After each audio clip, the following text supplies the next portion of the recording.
না তুমি খেলো যাও। এই তুমি একা খেলো, ওইটার উপরে স্যান্ডেল পরে উঠো না, ওইটার উপরে স্যান্ডেল পরে উঠো না।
এই যে এটার উপরে বানাও, এটার উপরে বানাও।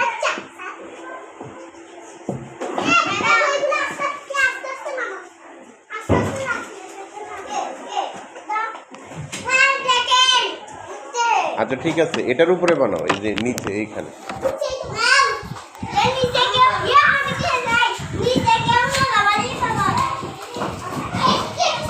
হ্যাঁ এইখানে বানাও, এখানে।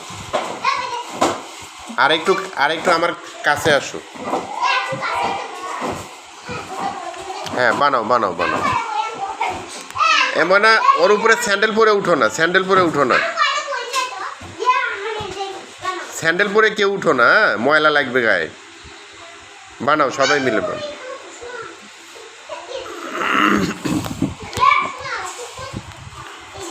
মেহবুবা, মেহবুবা তুমি ওই পাশে যাও, মানে ওই পাশে যাও। হ্যাঁ হ্যাঁ, good good good, thank you. Okay, হ্যাঁ ওই মেহবুবা ওই পাশে যাও, আমি দেখবো কিভাবে বানাচ্ছ, আমি দেখবো।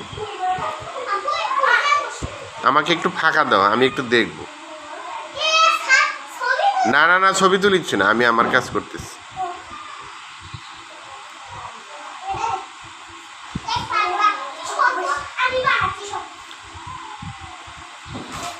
হ্যাঁ বানাও বানাও বানাও, সুন্দর করে।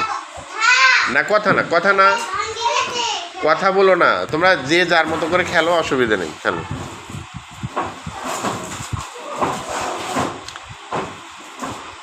এটার নাম কি মিথিলা? এটার নাম কি? ঘর? কি ঘর? কয়তলা ঘর? একতলা ঘর। ঠিক আছে, বানাও দেখি।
না যাবে না, আসবে, যাবে না, আবার আসবে।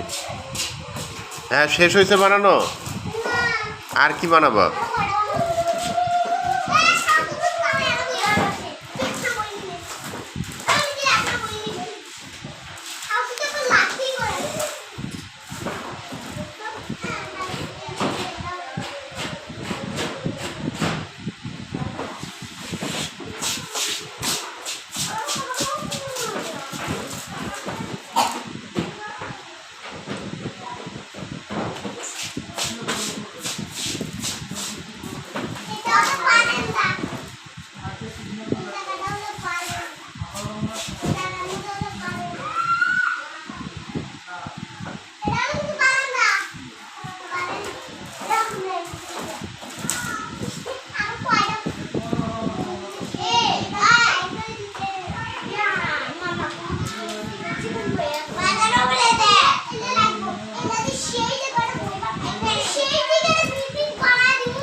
আসসালামু আলাইকুম। শিশুকালের নিরবিচ্ছিন্ন আনন্দ। শিশুরা যখন কোনো কিছু গড়বে বলে স্থির করে, তখন তারা সবাই মিলে একে অপরের সহযোগী হয়ে ওঠে। দেখেন, আবার এরাই অনেক সময় নিজেদের ভিতরে মারামারি করে এসে বলে, ছাড়, ও আমাকে মারছে, ও আমাকে মারছে। এখানে সবাই একটা কাজ করতেছে, ওরা একে অপরকে সহযোগিতা করতেছে। কি যে বানাচ্ছে সেটা ওরাই জানে। এই আনন্দটা শুধু ওরাই বোঝে। শিশুকালের এই ভাঙা গড়ার আনন্দ ওরা ছাড়া আর কেউ বুঝবে না। কেউ সহযোগিতা করতেছে, কেউ দেখতেছে, কিন্তু এখানে কোনো মারামারি হচ্ছে না। যখনই এই উদ্দেশ্য থেকে ওরা বিচ্যুত হবে, তখনই ওদের ভিতরে মারামারি লাগবে। একজন আর একজনের সান্ত্বনা দিচ্ছে, কোনোভাবে একটু আঘাত পাইছে, একজন আর একজনকে সান্ত্বনা দিচ্ছে, মাথায় হাত বুলিয়ে সান্ত্বনা দিচ্ছে, আপু করে বলতেছি, আপু ভালো। কি সুন্দর আনন্দ। তো আপনারা বাসায় শিশুদেরকে এভাবে খেলতে দিবেন আনন্দ করে। 2-3 জন শিশুকে একসাথে পাইলে খেলতে দিবেন, যাতে ওরা নিরবিল আনন্দটা অনুভব করতে পারে। ওদের হাতে মোবাইল না দিয়ে এরকম খেলুক, ওরা যা খুশি খেলুক।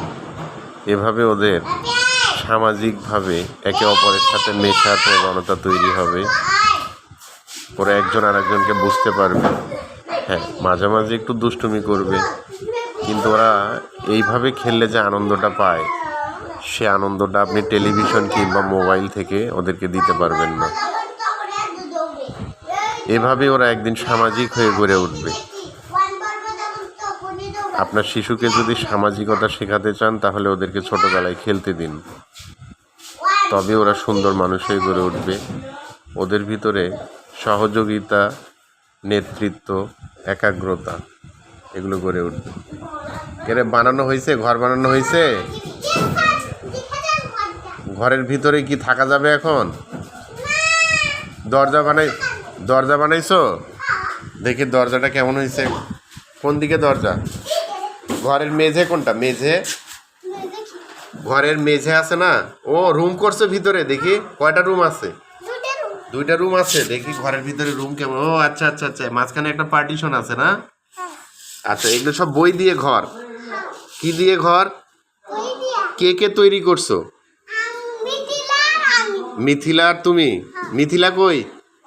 মিথিলা ঘর বানানো শেষ? আমার রুম কোনটা? আমাকে একটা রুম দিবা না?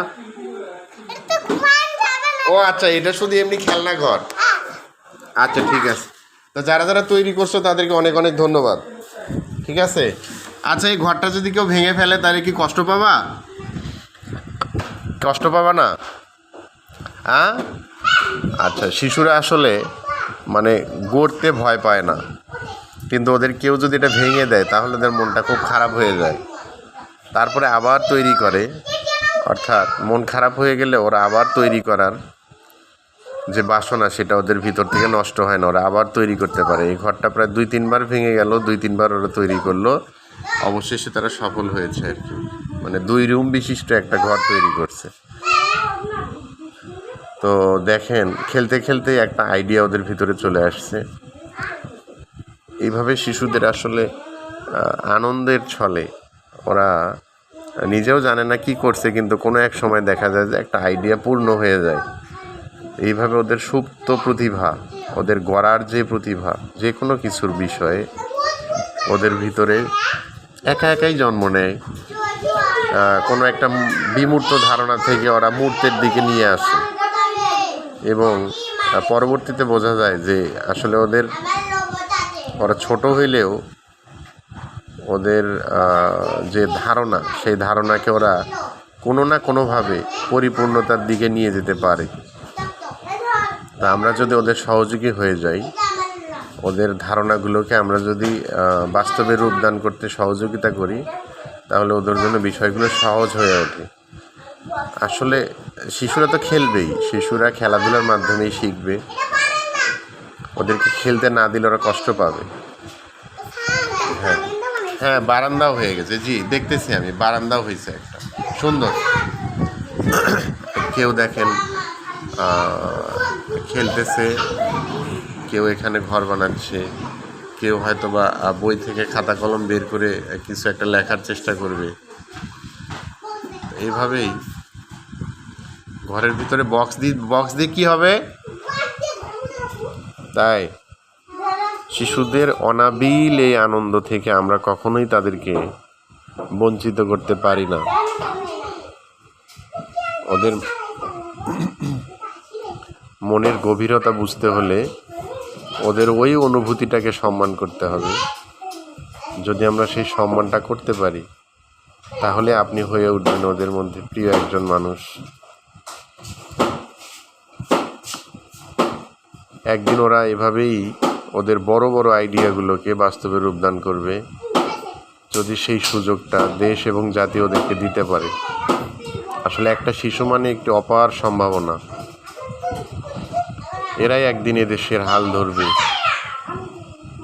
আজকের এই শিশুই আমাদের দেশের ভবিষ্যৎ। ওদেরকে হাসতে দিন, ওদেরকে আনন্দ করতে দিন, ওদেরকে ধমক দিয়ে বসিয়ে রাখবেন না। টেলিভিশনের উপরে দায়িত্ব ছেড়ে দিয়ে কিংবা মোবাইলের উপর দায়িত্ব ছেড়ে দিয়ে ওদের এই শিশুকালের শৈশব আনন্দটাকে নষ্ট করে দিবেন না। ওদেরকে ওদের মতো খেলতে দিন, প্রকৃতির সাথে বড় হতে দিন। ওদের উপর কোনো কিছু চাপিয়ে দিবেন না। ওরা অনেক কিছু জানে, অনেক কিছু বোঝে। সেই উপলব্ধি সৃষ্টিকর্তা ওদের ভিতরে দিয়েছেন। আমাদের উচিত ওদের আনন্দের পরিবেশকে আরও সুন্দর আনন্দময় করে ওদের খেলাধুলার মাধ্যমে বাস্তবের সাথে পরিচয় করিয়ে দেয়া। পড়ালেখা তো হবেই, পড়ালেখা কোনো না কোনো দিন হয়েই যাবে, কিন্তু ওদের শৈশবের আনন্দটাকে নষ্ট করার কোনো অধিকার আমাদের নেই। আমরা বর্তমানে মোবাইল ফোনের দিকে যেভাবে ঝুঁকে পড়েছি, আমরা আমাদের দায়িত্বগুলোকে সম্পূর্ণ চাপিয়ে দিয়েছি মোবাইলের উপরে, যে বাবু তুমি মোবাইল দিয়ে খেলো, তারপরে আমি আমার নিজের জীবন নিয়ে ব্যস্ত। তো শিশুদেরকে অবশ্যই প্রাকৃতিকভাবে বেড়ে তুলতে হবে। ওদের কোনো কিছু যাতে আসক্তি না আসে, কোনো কার্টুন সে দেখতে পারে কিন্তু আসক্তিতে যাতে চলে না যায়। মোবাইল ওদের হাতে আসলে দেওয়া উচিত কি না এটা নিয়ে আমার সন্দেহ আছে আর কি। তবে প্রয়োজন অবশ্য দিতে পারেন, কিন্তু সেটা 2-1 মিনিট, 5 মিনিট, 10 মিনিটের জন্য, তখনই যেন আসক্তি হয়ে না ওঠে। হ্যাঁ, ওরা ঘরের ভিতরে একটা লাইটও সেট করার চেষ্টা করতেছে। ওই লাইট কই পাইছো? কিসের লাইট ওইটা? দেখি দেখি, আনো দেখি। ও, এই লাইটটা লাগাবা তাহলে কি হবে? মানে আলো জ্বলবে ঘরে? আচ্ছা ঠিক আছে, ঠিক আছে। দেখেন আইডিয়াগুলোকে কিভাবে ওরা সুন্দর করে গড়ে তোলে, একের পর এক আইডিয়া। আচ্ছা, ধন্যবাদ সবাই। আগামীর এই সুন্দর ভবিষ্যৎকে, সুন্দর আনন্দকে আরও সুন্দর করে তুলি।